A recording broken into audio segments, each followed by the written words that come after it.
네, 우리 함께 말씀 보도록 하겠습니다. 오늘 우리에게 주시는 하나님의 말씀은 여호수아 1장 1절에서 8절 말씀입니다.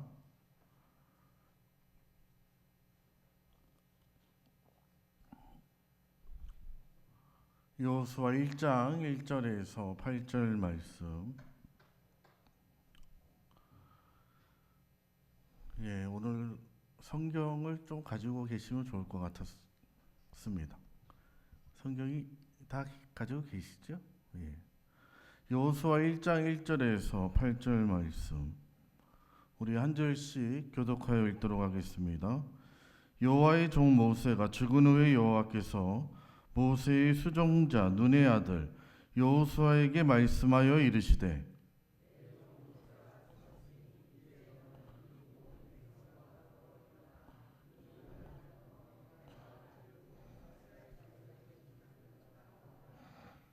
내가 모세에게 말한 바와 같이 너희 발바닥으로 밟는 곳은 모두 내가 너희에게 주었노니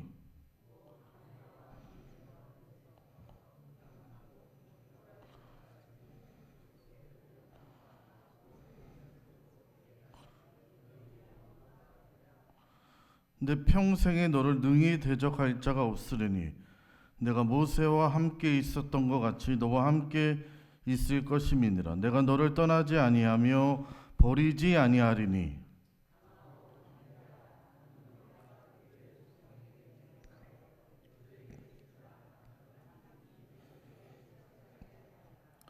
오직 강하고 극히 담대하여 나의 종 모세가 내게 명령한 그 율법을 다 지켜 행하고 우로나 좌로나 치우치지 말라. 그리하면 어디로 가든지 형통하리니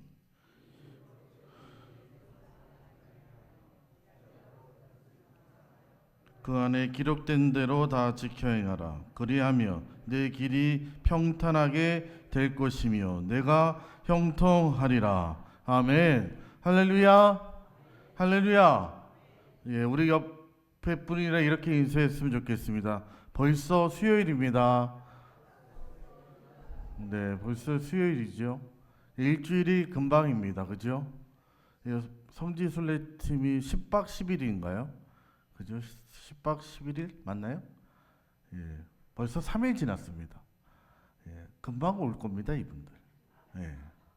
뭐 갈 때는 좋다고 갔지만 금방 갑니다. 걱정 마십시오, 이분들. 금방 와서 이제 언제 갔다 왔니 이런 얘기 할 겁니다. 여호수아 이제 함께 저랑 볼 텐데요. 이제 목사님께서 아마 7월 말까지 아마 안식 월 뭐 이렇게 보내게 되셔서 아마 제가 수요 설교를 한 4번 정도 하나요? 뭐 어떻게 될지 확실하게 모르겠습니다만은 제가 수요일마다 이제 여호수아를 가지고 여러분들과 함께 나누려고 합니다. 보통 우리가 여호수아라 하면 여러분 어떤 이미지가 떠오르십니까? 여호수아.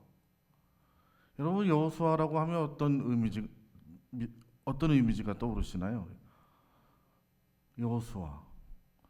여호수아 본받아 앞으로 가세. 우리들은 뭐죠? 주님뿐이세. 군인 같죠, 그죠? 용감한 군인. 여호수아하면 이제 강한 군대 또는 장군의 이미지와 함께 가나안 땅을 점령하고자 하는 이미지가 떠오릅니다. 그래서 이제 시중에 나와 있는 책이나 이런저런 설교를 들어보면 이 여호수아서를 리더십의 교본으로 이해하는 경우들이 많습니다. 그래서 한 15년 전에, 한 10년 전에요. 많은 설교자들이 그리고 많은 책들이 이런 책들이 굉장히 많았습니다. 여호수아 리더십, 여호수아 리더십의 교본, 그리고 그 중직자들을 데려다 놓고 리더십 세미나를 굉장히 많이 했습니다. 근데 여러분 여호수아서는 어디에도 리더십의 매뉴얼로서의 내용을 소개한 부분이 사실은 전혀 없습니다. 여호수아서는 오히려 뜻밖에도 굉장히 불안하고 연약한 모습으로 시작하는 걸 볼 수가 있습니다. 그리고 하나 더 또 우리가 오해하는 것이 무엇이냐면 우리가 보통 가나안이 천국이라는 개념을 갖고 있지요. 가나안이 천국이라고 우리가 보통 얘기합니다. 그럼 한번 제가 질문을 한번 해보겠습니다. 여러분, 가나안이 천국이라고 하면 그 안에 전쟁이 있어야 됩니까? 없어야 됩니까? 없어야 되죠. 근데 가나안에 들어가자마자 뭐 합니까? 전쟁하죠. 전쟁판입니다. 그러니까 가나안은 천국의 모형이 아닙니다. 가나안은 천국의 모양이 아니고 그리스도 안에서 우리가 얼마나 순종해 가는가 하는 그 싸움이 시작되는 땅입니다. 이곳은 점령하는 곳이 아닙니다. 가나안이라는 땅은 곳은 하나님께서 아브라함부터 이스라엘 백성들에게 주신 땅이죠. 그래서 그 땅은 여러분 잘 들으십시오. 점령하는 땅이 아니라 순종해서 얻는 땅입니다. 우리가 개념을 달리할 필요가 있습니다. 그래서 기독교인들이 자꾸 이 가나안을 점령의 개념으로 이해를 하고 또 성교도 그런 식으로 이해를 합니다. 아닙니다, 여러분. 이미 약속을 따라 우리가 언약을 따라 주신 땅입니다. 그래서 여호수아서는 얼마나 우리가 철저히 하나님의 언약을 붙잡고 순종하여서 받느냐, 가장 적합한 책입니다. 여러분, 점령도 아니고 어떤 리더십에 관한 내용도 아닙니다. 이것은 순종에 관한 책입니다. 근데 여러분, 여호수아서는 1장 전체를 읽어보면, 오늘 그냥 8절까지 읽었습니다마는 여호수아서 1장 전체를 읽어보면 제일 많이 등장하는 말이 무엇일까요? 여러분 지금 성경책 있죠? 여러분 한번 쑥 한번 읽어볼까요? 1장을 한번 쑥 한번 보십시오. 네? 뭐요? 그렇지요. 잘하시네. 여호수아서 1장을 보면요, 계속 하는 말씀이 있습니다. 지금 이 성경이 누구한테 하는 말이죠? 여호수아한테 하는 말이거든요. 계속 여호수아한테 하는 말이 뭐냐면 강하고 담대하라. 두려워하지 마. 내가 너와 함께 있어. 강해. 담대해라. 계속 이야기를 합니다. 이게 지금 절마다 계속 나옵니다. 그러면 여러분 잘 생각해 보십시오. 멀쩡히 가만히 있는 사람한테 걱정하지 마, 두려워하지 마, 강해야 돼 이러면 기분 나쁘지요. 이것을 뒤집어 얘기하면 뭔가 지금 이 말을 받고 있는 여호수아가 어떤 두려움에 붙잡혀 있다는 뜻입니다. 그렇죠? 뭔가 지금 굉장히 두려워하고 있다는 뜻입니다. 그렇다면 우리가 기대하는 용맹스러운 여호수아는 굉장히 거리가 슬슬 멀어집니다. 여호수아도 우리가 별발 다를 바 없는 어떤 문제 앞에 분명 두려움이 있었고 연약함이 있었고 힘든 부분이 분명히 있었구나. 그래서 여러분 성경이라는 책은 절대 인간의 의지에 초점을 맞춘 것도 아니고, 여러분 어떤 인간을 본받아라, 어떤 여호수아를 본받아라, 어떤 위인전을 열고 해서 그 사람을 본받는데 초점을 맞춘 책도 절대 아닙니다. 여러분 성경은 오직 이런 초라하고 보잘것없는 우리와 방불한 연약한 인간들을 하나님이 어떻게 붙잡으셔서 이렇게 하나님의 전능하심과 하나님의 존귀하심을 드러내는가에 초점을 맞춘 책입니다. 여호수아도 여러분 저나 여러분들이나 어떤 위기나 공고함 앞에 두려움이 있었고 초라함도 있었고 불순종이 있었고 어떤 형편없는 바보 같은 모습을 계속해서 드러냅니다. 우리에게 너무너무 부족한 점이 있지요. 그렇다면 과연 여호수아의 마음을 사로잡고 있었던 그 두려움, 연약함은 뭘까? 여러분 1절에 보니까 이렇게 되어 있죠. 우리 1절 한번 같이 읽어보겠습니다. 1절 시작. 여호와의 종 모세가 죽은 후에 여호와께서 모세의 시종 눈의 아들 여호수아에게 일러 가라사대. 지금 누가 죽었습니까? 모세가 죽었죠. 이 모세가 누굽니까? 이스라엘의 아버지 같은 존재죠. 여러분, 우리나라가 예전에 제가 뭐 태어나기 전에 일인 걸로 알고 있습니다만 11.6 사태 일어났지요. 11.6 사태가 뭐죠? 모르십니까? 여러분, 한 50년 전 얘기입니다. 11.6 사태가 뭐죠? 예? 국가의 대통령을 부하가 저격하는 엄청난 일이었죠, 그죠? 한 18년 동안에 건자가 하루아침에 무너졌습니다, 그죠? 제가 뭐 태어나기 전의 일이라 온통 나라가 난리 났던 것으로 제가 알고 있습니다. 금방 나라가 절단이 나는 것처럼 뭐 생각했던 것 같습니다. 여러분이 아마 젊었을 때 일인 것 같은데 뭐 20, 30대 있었던 일이죠. 굉장한 엄청난 충격이었죠. 모세가 죽은 것은요 그 이상입니다. 근데 모세는 성경에 보니까 시름 앓다가 죽은 사람이 아닙니다. 제가 보기에는 갑자기 죽었죠. 신명기 34장 7절 보겠습니다. 이렇게 나와 있죠. 우리 함께 읽어보겠습니다. 시작. 모세가 죽을 때 나이 120세였으나 그의 눈이 흐리지 아니하였고 기력이 쇠하지 아니하였더라. 그의 눈이 흐리지 아니하였고 기력이 쇠하지 아니하였더라. 근데 왜 죽습니까, 여러분? 이상하죠. 왜 죽습니까? 그러니까 갑자기 죽은 거죠. 조금 더 정확하게 표현하면 그의 임무가 다하였기에 하나님께서 데려가신 거죠. 어쨌든 백성들이나 이인자인 여호수아 입장에서 볼 때는 졸지에 지금 황당한 일을 당한 겁니다. 이것이 백성들과 여호수아를 근본적으로 흔들렸던 두려움이었습니다. 이제는 어떡하나, 이 엄청난 가나안 점령이라는 대기업을 앞두고 이거 어떻게 하나, 큰일 났다.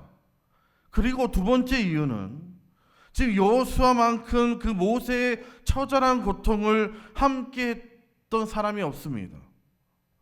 누구보다 이 백성들의 아주 못된 악한 모습을 참모로서 옆에서 쭉 지켜봤던 사람이 여호수아지요. 수틀리면 돌멩이 던져서 협박하고 도로 외국으로 돌아가자라고 하고 별별 난리를 강야로 지나는 동안 다 겪어왔습니다.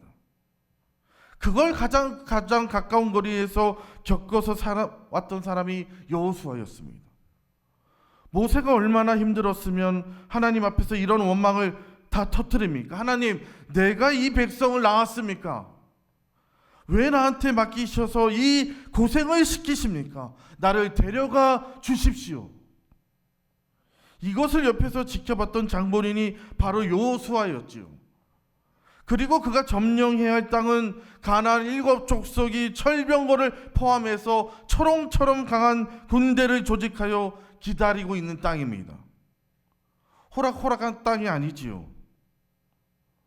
어찌 여호수아들 두렵지 않겠습니다. 그런데 이제 3절 보실까요? 3절이 이렇게 얘기합니다. 우리 같이 읽어보겠습니다. 시작.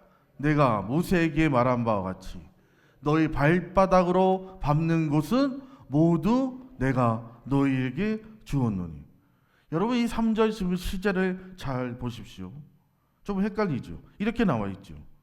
내가 모세에게 말한 바와 같이 너희 발바닥으로 밟는 곳은 모두 내가 너희에게 줄 것이니 아니면 주었노니. 뭡니까? 주었노니. 지금 가나안에 들어갔습니까? 아직 안 들어갔어요. 그런데 시제는 지금 완료형으로 되어 있습니다. 이것을 보통 우리 신학적으로 미래 완료형으로 부릅니다. 성경에 이런 것이 굉장히 많이 등장을 합니다. 이런 것을 미래 완료 시제는 반드시 언제 주로 성경 기재를 통해서 쓰여졌는가 하면, 여러분 잘 들어보십시오. 지금 아무것도 진척이 된 것이 없어요. 그죠?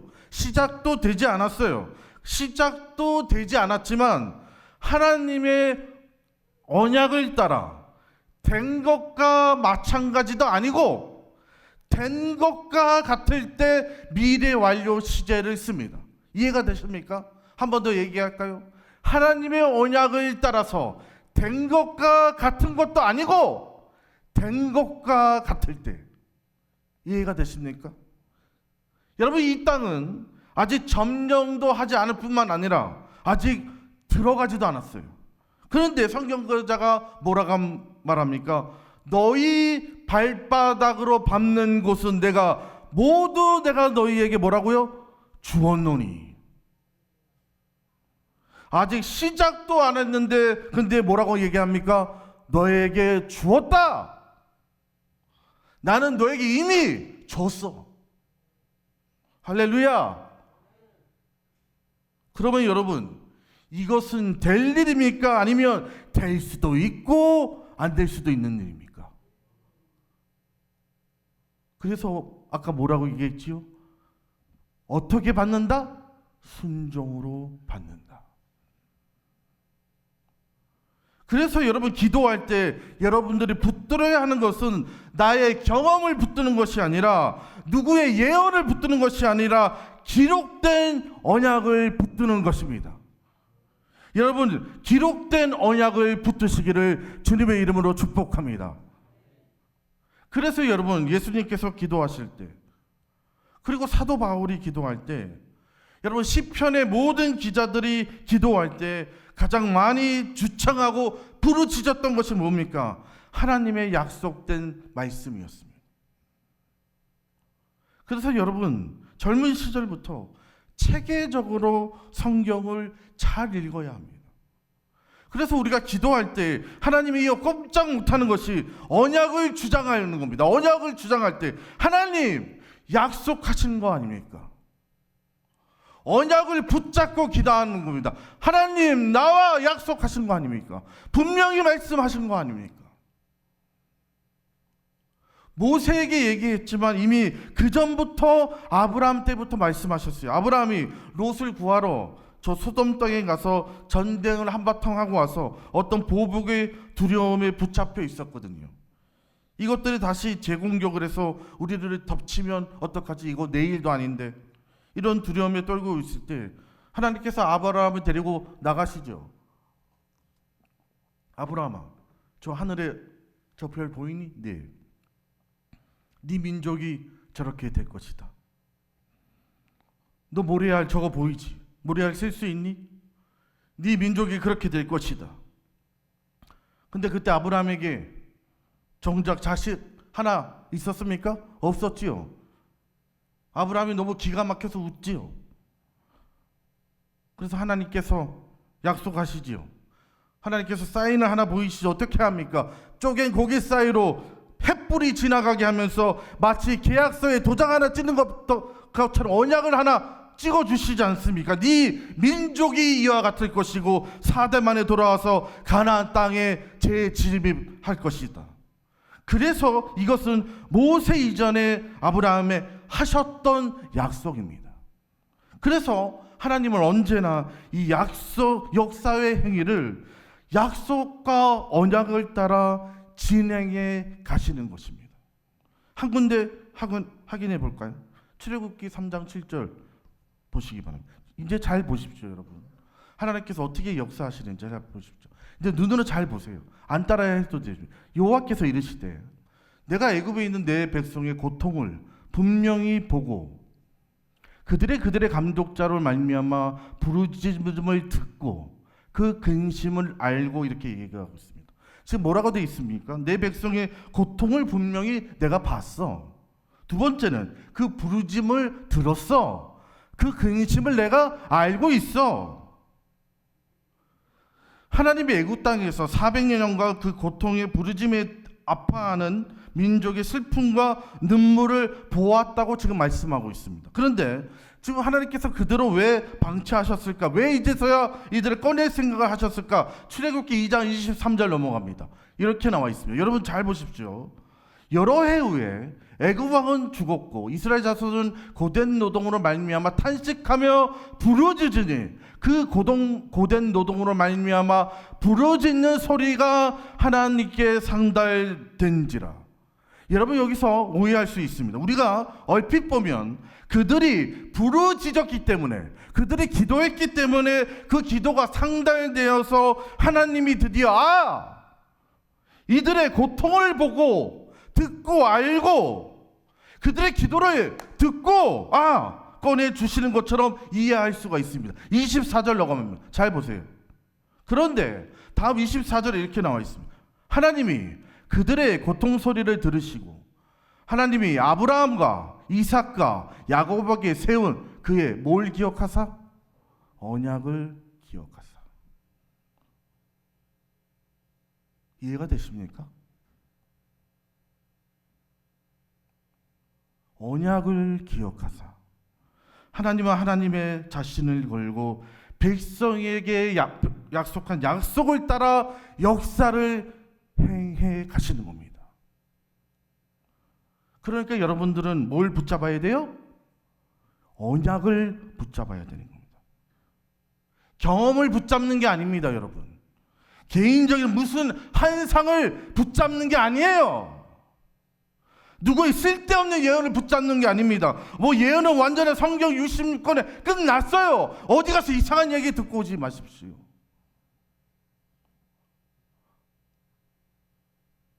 하나님의 말씀, 언약을 붙잡으시기 바랍니다. 하나님은 그래서 이 언약을 따라 역사를 행하십니다. 그 다음에 이제 여호수아 1장으로 다시 갑니다. 8절 볼까요?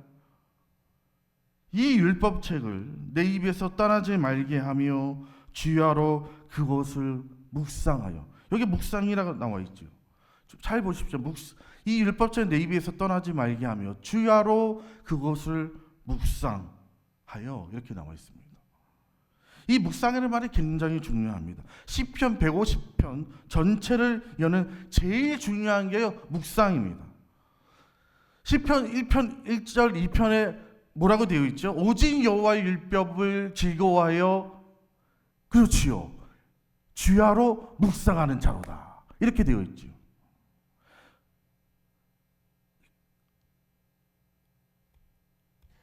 아니죠. 그러니까 묵상이 영어로 뭡니까? 어렵죠?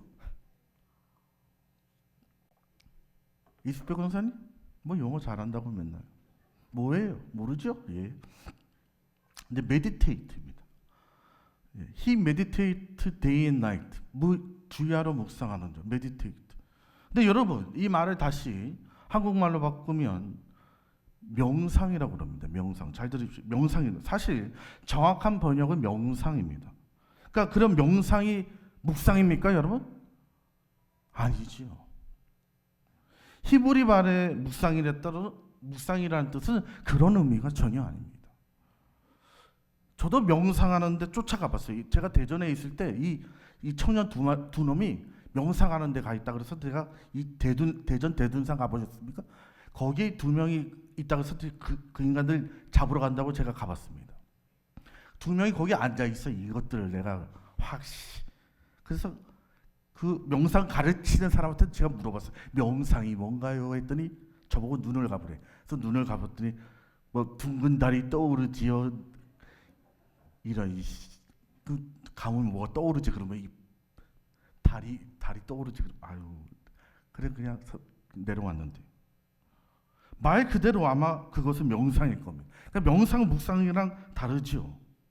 이 묵상이란 말은 히브리 말로 들여다보면 이렇게 돼 있습니다. 여러분 잘 들어보십시오. 두 가지 개념이 엎어진 건데 첫 번째는 무서운 들짐승이 배가 고파서 잠을 이루지 못합니다. 그래서 온 들녘을 헤매이며 그르렁거리면서 음식을 찾아다니는 모습입니다. 이거 얼마나 강렬한 개념입니까? 얼마나 강렬한 모습입니까? 허기진 들짐승이 배가 고파서 잠을 이루지 못하고 온 들녘을 찾아 헤매는 모습. 그러다가 어느 날 밤중에 먹잇감을 딱 포착했을 때 두 번째, 묵상이라는 말씀에는 또 하나 이런 뜻입니다. 여러분 어렸을 때 다 소 조금 먹여보셨지요? 소 키워보셨잖아 어렸을 때. 소가 음식을 먹고 나서 어떡하지요? 그렇죠. 반추하지요. 맷돌 같은 그 넓적한 어금니 위에다가 음식을 올려놓고 쓱쓱 갈죠. 그리고 삼키고 뱉어내고 삶고 뱉어내고 쓱쓱 합니다. 반추하죠. 되새김질하다. 어려운 말 하니까 또 못 알아듣네. 단추한다 그랬더만. 그 말이 그 말이에요.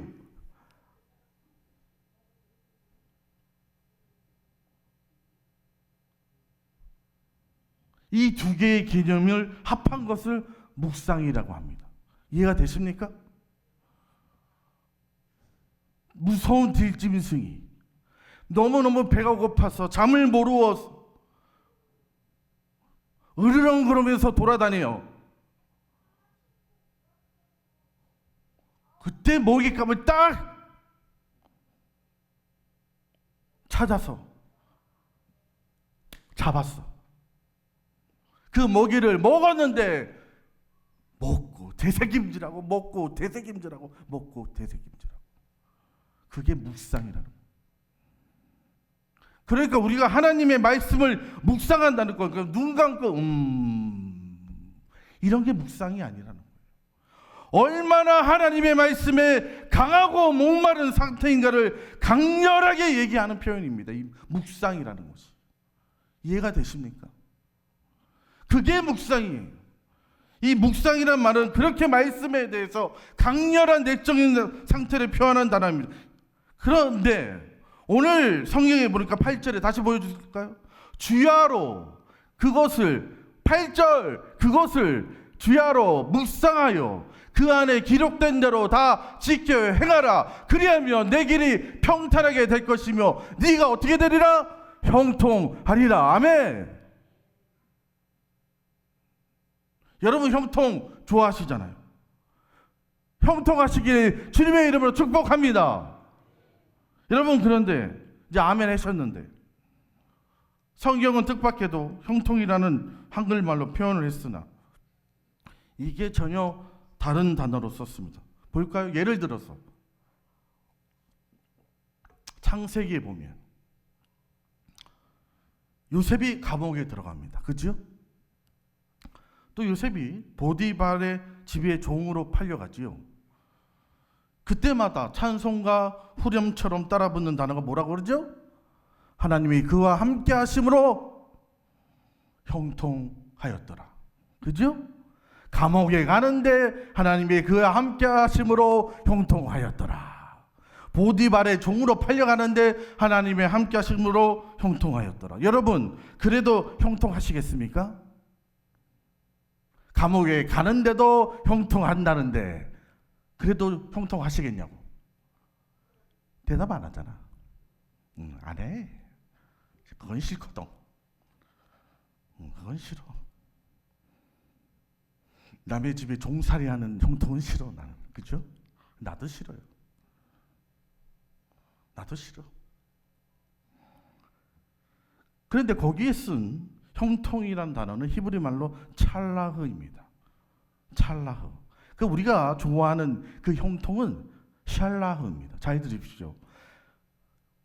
여기에 나오는 형통은 찰라흐고 우리가 좋아하는 형통은 샬라흐입니다. 히브리 말로는 이게 분간이 되어 있지만 한글 말로는 딱히 구별이 없어서 그냥 같이 써버렸어요. 어쨌든 여기에서 나타나 있는 형통이란 단어는 인간적인 번역을 말하는 것이 아니라 하나님의 계획과 뜻대로 진행될 때 쓰는 찰라흐라는 형통의 단어입니다. 뭘 하면 하나님의 말씀을 깊이 목마른 짐승처럼 혁해진 짐승처럼 이 말씀이 과연 그러한가? 베레아 사람들처럼 사고하고 씹어서 또 삼켜서 되새김질하고 그렇게 묵상할 때에 우리 속에 누구의 계획과 누구의 섭리가 열린다는 겁니까? 여러분, 하나님의 계획과 하나님의 섭리가 열린다는 겁니다. 요셉은 그 고난 속에 그는 죽을 지경이었지만 하나님의 그를 속성 과정을 통해서 그를 하나님의 계획과 하나님의 자리로 그를 끌고 가셨던 겁니다. 누구의 형통이었어요? 우리가 생각하는 그런 형통이 아니라 하나님의 형통. 하나님의 주권으로 하나님의 형통이 그의 삶에 일어난 것입니다. 여러분, 바로 이 가나안의 땅은 그런 형통을 통해서 총칼로 뺏어서 점령하는 땅이 아니라 내가 얼마나 그 언약의 말씀을 붙잡고 순종하나. 그렇게 순종하면 어떻게 그 땅이 약속대로 우리에게 주어지는가. 이것을 확인해 들어가는 땅의 싸움이 가나안의 전쟁이라는 것입니다. 근데 여러분, 그런데 놀랍게도 우리 삶의 모든 영역이요 같은 원리라는 것입니다. 놀랍게도 우리 모든 삶의 영역이요 똑같아요. 순종할 때 받을 수 있습니다. 예수 그리스도로 말미암아 이미 주신 하나님의 놀라운 은혜와 평강과 하나님의 놀라운 은총이요 이미 우리에게 주어졌어요. 못 받을 뿐이죠. 왜요? 믿음이 없어. 우리에게 이미 우리가 밟는 땅마다 준다고 말씀했는데 우리가 믿음이 없어. 못 받아. 맨날 불안해. 맨날 불안해. 어느 것 하나 하나님의 맡기질 못해요. 어느 것 하나 우리가 인간적인 계략과 지략으로 이겨서 뺏으려고 해요.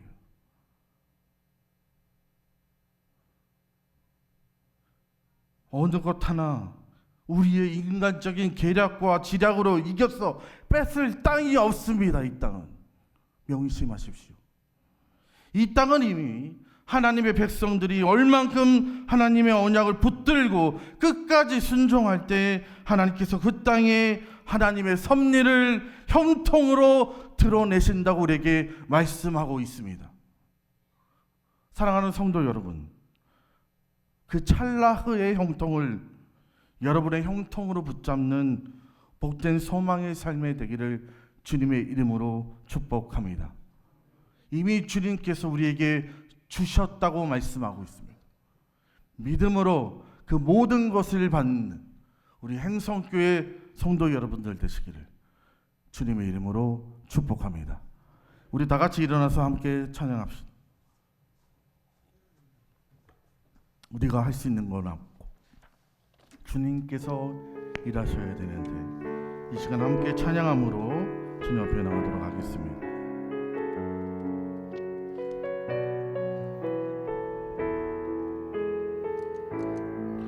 날이 저물어 갈 때, 날이 저물어 갈 때, 빈들에서 걸을 때, 그때가 하나님의 때, 내 힘으로 안 될 때, 내 힘으로 안 될 때, 빈손으로 걸을 때, 내가 고백해 여호와 이래. 주가 일하시네.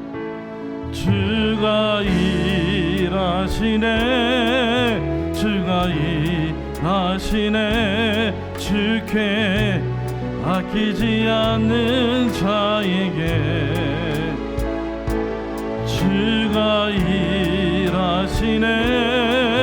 주가 일하시네. 신뢰하며 걷는 자에게. 우리 처음부터 날이 저물어 갈 때, 날이 저물어 갈 때, 빈들에서 걸을 때, 그때가 하나님의 때, 내 힘으로 안 될 때, 내 힘으로 안 될 때, 빈손으로 걸을 때, 내가 고백해 여호와 이래. 우리 두 손 들고 주가 일하시네. 주가 일하시네. 주가 일하시네. 주께 아끼지 않는 자에게 주가 일하시네. 주가 일하시네. 주가 일하시네. 신뢰하며 걷는 자에게 주가 일하시네. 주가 일하시네. 주가 일하시네. 주께 아끼지 않는 자에게 주가 일하시네. 주가 일하시네. 주가 일하시네. 신뢰하며 걷는 자. 예, 우리 한 번 더 고백하며 나갑니다. 주가 일하시네. 일하시네. 주가 일하시네. 주께 아끼지 않는 자에게 주가 일하시네. 주가 일하시네. 주가 일하시네. 신뢰하며 걷는 자에게. 우리 말씀을 생각하며 주여 한번 부르고 함께 기도하며 나아갑니다. 주여 하나님 감사합니다. 아버지, 가나안 땅은 총과 칼로 점령해서 뺏는 땅이 아니라 하나님, 우리가 언약을 붙잡고 그 언약을 묵상하는 가운데 믿음으로 순종할 때 하나님 우리에게 주신 땅인 줄 믿습니다. 하나님, 우리가 세상에 살아갈 때 우리에게 파도처럼 밀려오는 수많은 위협들, 수많은 도전들 앞에 담대히 나가게 하여 주옵소서.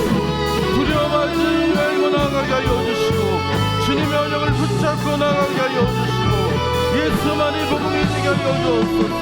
대답이 되게 하여 주시옵소서. 믿음을 더하여 주옵소서. 하나님, 우리에게 주신 놀라운 축복의 은혜가 우리 모든 성도들에게 임하게 하여 주시고 하나님의 놀라운 영통의 은혜를 가지고 소망합니다. 하나님 도와여 주옵소서. 하나님 역사하여 주시옵소서. 믿음의 고백이 우리 모든 성도들에게 임할 줄 믿습니다. 하나님 도와주옵소서.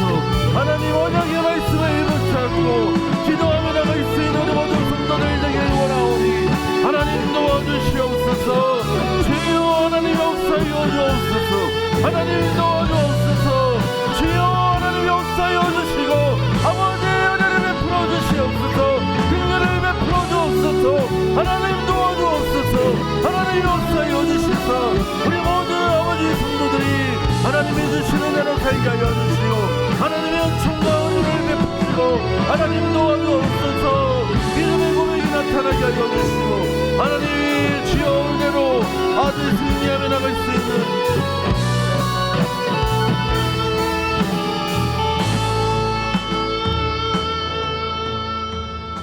주님, 우리는 살아가면서 수많은 싸움을 마주합니다. 하나님, 눈앞에 놓인 문제들과 어려움을 보며 마치 모든 것이 우리의 힘과 능력에 달려있는 것처럼 하나님 우리가 살아갈 때가 많습니다. 그래서 우리는 두려워하고 염려하고 낙심하며 때로는 세상의 방법으로 해결하려고 우리는 몸부림칩니다. 가나안 땅은 이스라엘 백성이 칼과 창으로 빼앗은 땅이 아니라 하나님께서 약속으로 주신 땅이었습니다. 그들의 승리의 비결은 군사력이 아니라 언약이었고 전략이 아니라 순종이었으며 능력이 아니라 하나님을 향할 믿음이었음을 하나님 우리가 알게 되었습니다. 주님, 우리도 이 진리를 잊지 않게 하여 주시옵소서. 하나님, 우리의 삶의 현장 속에서 수많은 위협과 도전이 파도처럼 밀려올지라도 하나님, 우리가 환경을 바라보지 않게 하여 주시고 문제보다 크신 하나님을 바라보게 하여 주시옵소서. 눈에 보이는 현실이 아니라 변함없는 주의 약속을 붙들게 하여 주시옵소서. 여호수아에게 율법을 주야로 묵상하라고 말씀하셨던 것처럼 하나님, 우리도 날마다 말씀 가운데 거하게 하여 주시옵소서. 말씀을 읽는 데서 멈추지 않게 하여 주시고 묵상하게 하시며 묵상하는 데서 멈추지 않게 하시고 순종하며 살아갈 수 있는 우리 모든 성도들 되도록 하나님 도와 주시옵소서. 하나님, 우리에게도 담대함을 허락하여 주시길 원합니다. 세상에 주는 두려움에 사로잡히지 않게 하여 주시고 미래를 걱정하며 주저앉게 하지 않게 하여 주시며 하늘의 약속을 붙든 믿음으로 한 걸음씩 나아가도록 하나님 도와 주시옵소서.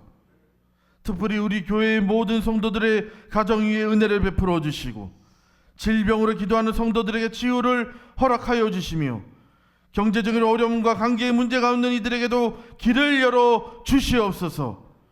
모든 다음 세대인 자녀들과 청년들을 붙드시고 하나님을 경외하는 말씀을 따라 살아가는 믿음의 세대로 세워 주시옵소서.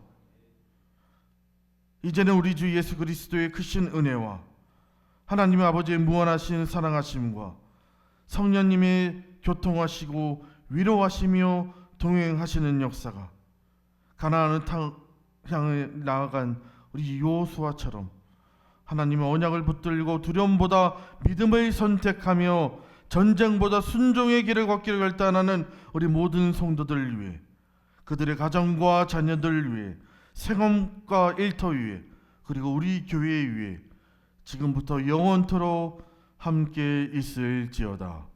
아멘.